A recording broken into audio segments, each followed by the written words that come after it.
शुक्ल पक्ष इवो डुराट यो जिता पंचवर्गीण सहजे नातम कर्षणा आप 10 तस्य वर्धनते शुक्ल पक्ष यो डुराट। जिसकी इंद्रियां और जिसका मन बस में रहता है उसके दुख ऐसे घटते हैं जैसे कृष्ण पक्ष का चंद्रमा रोज घटता है, ऐसे उसके दुख घटना शुरू हो जाते हैं। मन तुम्हारा है, इंद्रियां तुम्हारी है। या तो तुम मन के वश में हो जाओ या तो तुम इंद्रियों के गुलाम हो जाओ। एक जिंदगी जीने का ये अंदाज है तो दुख से पीड़ित हो जाओगे। या तो तुम अपने मन को अपने बस में कर लो और अपनी इंद्रियों के तुम बादशाह बन जाओ तो जितना सुख चाहोगे उतना सुख मिलेगा। बाहर का कोई संघर्ष नहीं है, तुम्हारे मन से ही तुम्हारा संघर्ष है और तुम्हारी इंद्रियों से ही तुम्हारा युद्ध चल रहा है। अब इसमें तुम्हारी जीत होती है कि तुम्हारी इंद्रियों की जीत होती है। तुम जीतते हो कि तुम्हारा मन जीतता है।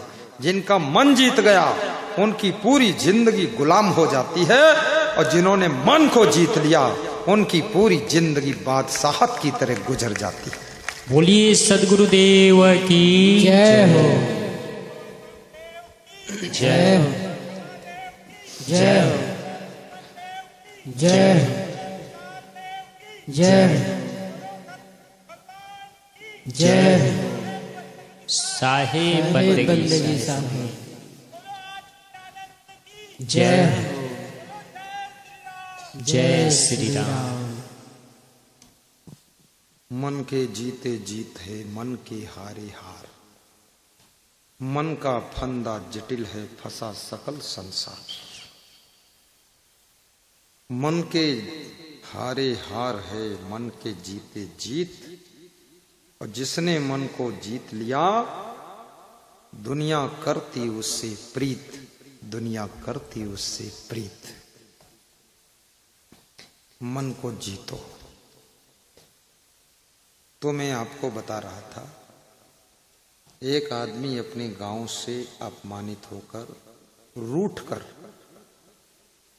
150 किलोमीटर दूर 50 कोस पर चला गया। अब किसी अपरिचित गांव में जाकर के भूख प्यास लगी तो किसी के द्वार पर गेट पर बैठा था। तो जिसका घर था वो व्यक्ति निकला, बाहर से आया, घर में गया तो उसने कहा, अरे भाई साहब थोड़ा गेट से साइड में हट के बैठो। तो जो बैठा था व्यक्ति, जिसको गांव के लोग उल्लू बोलते थे, घर के लोग भी उल्लू, तो थोड़ा इधर उधर खिसका उसका और फिर वहीं रहा। फिर वो घर मालिक जब बाहर निकला घर से तो फिर देखा ये रास्ते में ही बैठा है।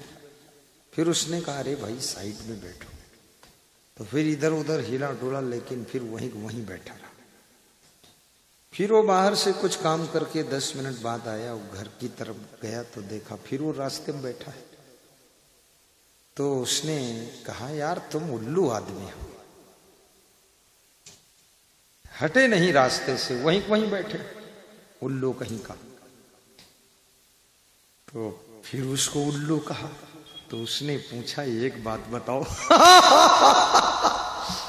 देखो तुम चाहे जहां चले जाओ उल्लूपना तो साथ में जाएगा ना, उल्लूपना थोड़े छूट जाएगा। यहाँ लोग श्रोता बनकर आए हैं अपने अपने गांव से, तो जैसे गांव में थे उल्लू हो, लल्लू हो, कल्लू हो, डबलू हो, वैसे यहाँ है। यहाँ भी बैठने कितने लोगों को सहूर ही नहीं। कितने लोग गांव में भी ठीक थे, यहाँ भी ठीक बैठे। कितने लोग अपने घर में भी सलाह होती थी सो जाते थे, यहाँ प्रवचन शुरू होता है यहाँ भी सो गए। संसद भवन में गए, दिल्ली में सो गए। वो बजट पारित हो रहा है उस समय सो गए। बजट पास हो गया, बाहर निकले, कुछ मालूम ही नहीं उल्लू। तो ये उल्लू पना छोड़ो। तो उस आदमी ने पूछा मुस्कुराकर, कि एक बात बताओ, कोस 50 छाड़ा गांव, 50 कोस पर मैंने अपना गांव छोड़ दिया, 150 किलोमीटर दूर। तुम कस जाने उल्लू नाव, तुमने कैसे जान लिया कि इसका उल्लू नाव है? क्योंकि हमारे गांव के लोग भी हमको उल्लू कहते थे, मेरे माँ बाप भी उल्लू कहते थे, मेरी पत्नी भी उल्लू बोलती थी। तो 150 कोस की दूरी पर गांव छोड़ कर आया हूं, 50 कोस पर, 150 किलोमीटर पर। तो तुमको कैसे पता चला कि ये उल्लू है? ये बात बता दो तो मैं फिर वापस गांव लौट जाऊं। तो घर का मालिक बोला, हिले डुले खिसके उसके छोड़ा न ठाऊं, ठाऊं माने जगह। मैंने कहा यहां से हट जाओ, साइड में बैठो, लेकिन तुम हिले डुले ना छोड़ा ठाऊं। तब हमने जाना उल्लू नाव। तो हम समझ गए उल्लू आदमी।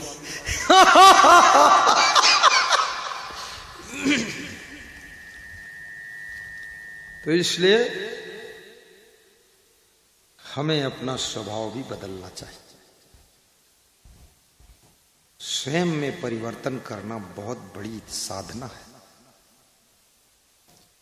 दूसरों को परिवर्तन करने के लिए तो पूरी दुनिया प्रयास कर रही है,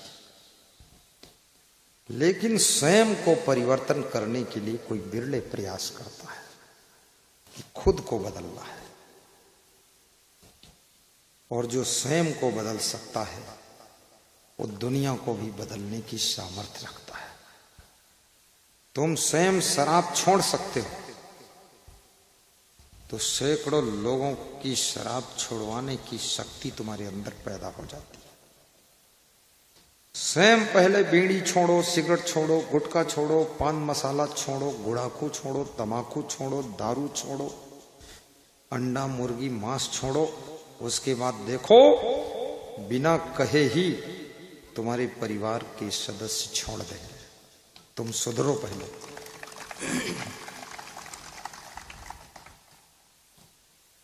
पिताजी दारू पीते हैं, पुत्र को बिठाकर समझाते हैं, बेटा दारू कभी न पीना, ये बहुत खराब चीज है।